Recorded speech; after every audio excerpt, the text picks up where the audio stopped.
आप देख रहे हैं एल इंडिया न्यूज। हम हैं लाल जी, पक्ष न विपक्ष, हम हैं निष्पक्ष। जो दिखेगा उसे दिखाएंगे, सच को आप तक लाएंगे। एल इंडिया न्यूज की सच्ची अच्छी खबर देखने के लिए सब्सक्राइब जरूर करें। ओबीसी आज पिछड़ा क्यों? क्योंकि अपने अधिकार को समझ नहीं पा रहा है, वोट की ताकत को पहचान नहीं पा रहा है। हाथी इतना बड़ा होता है, ताकतवर होता है, लेकिन अपनी औकात समझ नहीं पाता है। उसी प्रकार आपस में बटा रहता है।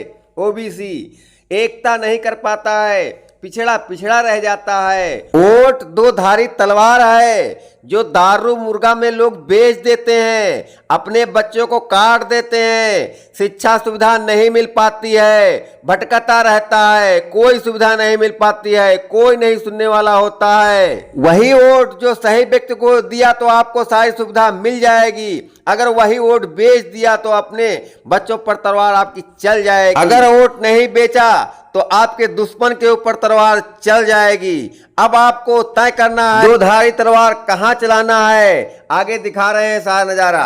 कोई दिक्कत नहीं, लेकिन मैं ये कह सकता हूं और आप पत्रकार साथी जानते होंगे वो समय, जिस समय कांग्रेस पार्टी को अपना बहुमत सिद्ध करना था, गवर्नर के यहाँ गिनती बतानी थी, सबसे पहले अगर किसी दल को ढूंढा गया था तो वो समाजवादी पार्टी थी। और मुझे याद है उस समय के मुख्यमंत्री जी ने मुझसे समर्थन के लिए मांग की थी।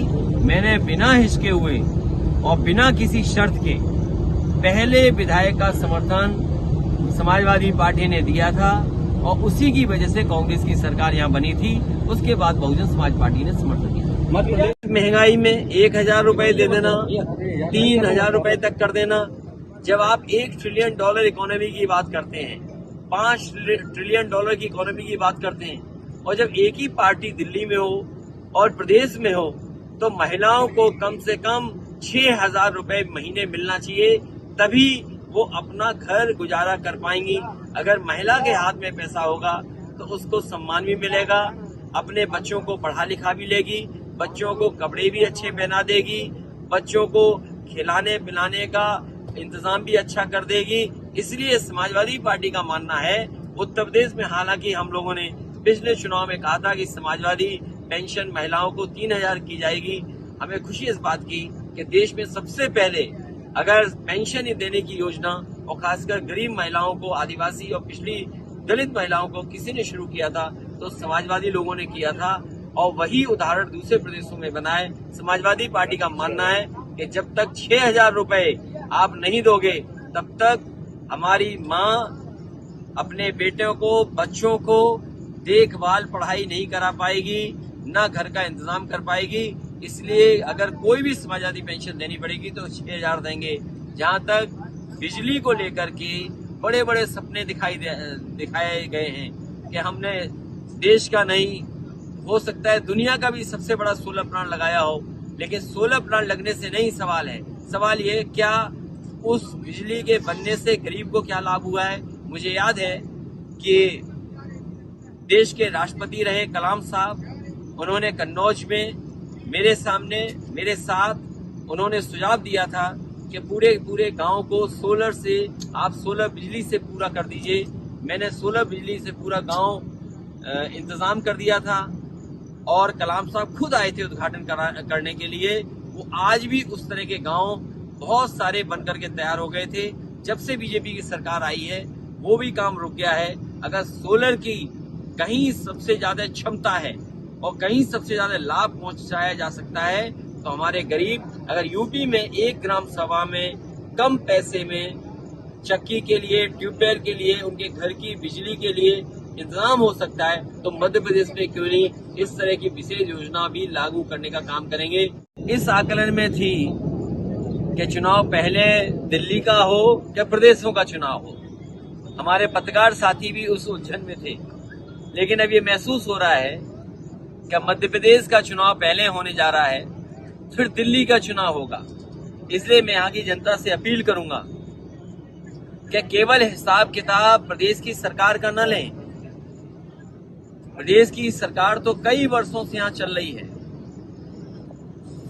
और दिल्ली की सरकार ने इतने वर्षों किसी एक पार्टी को अगर मौका मिल जाए तो वो प्रदेश न जाने किस ऊंचाई पर दिखाई देगा।